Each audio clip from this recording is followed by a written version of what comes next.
एकनाथ खडसेंचा लटकलेला भाजप प्रवेश कधी होणार असा प्रश्न निर्माण झालाय।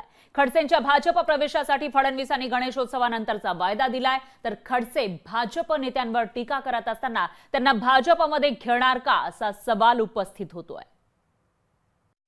मला असं दिसतं की जे.पी. नड्डांच्या हस्ते माझा प्रवेश झालेला आहे आणि जे.पी. नड्डांनी ते सांगायला हवं आहे।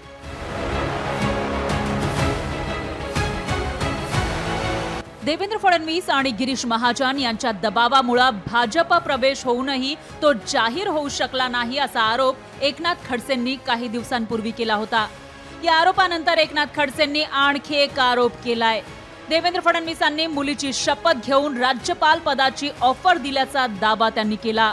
रखडलेल्या पक्षप्रवेशावरूनही खडसेंनी फडणवीसांवर टीकास्त्र डागलंय, तर फडणवीसांनी खडसेंच्या टीकेला उत्तर न देता गणेशोत्सवानंतर त्यांच्याबाबत निर्णय घेणार असल्याचं सांगितलंय।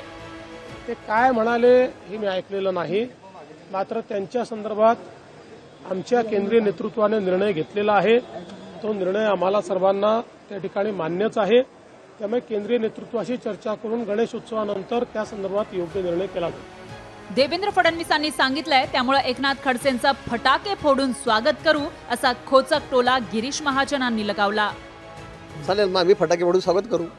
दिवाळीचे फटाके उडलेले असले आमच्याकडे, त्यावेळेला आम्ही फटाके फोडून त्यांचं स्वागत करू। महाराष्ट्रामध्ये कोणाचाच विरोध राहणार नाही असं त्यांनी सांगितलं। बिलकुल, आता देवेंद्रजी सांगितल्यावर काय आमचे नेते सांगतायत, तर मग काय कोणाचा विरोध राहील? आम्ही थोडे जास्तीचे फटाके घेऊन ठेवू।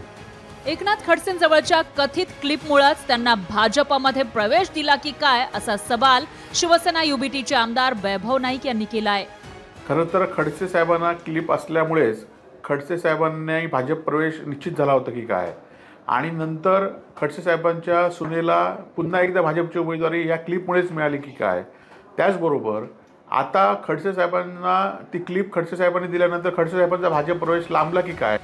एकनाथ खडसेंनी गेल्या काही दिवसांपासून भाजपच्या नेत्यांवर जाहीर टीकास्त्र सोडायला सुरुवात केली आहे।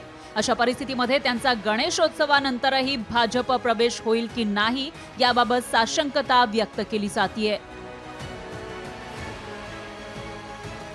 ज्ञानेश्वर पवार, लोकशाही मराठी, नागपूर।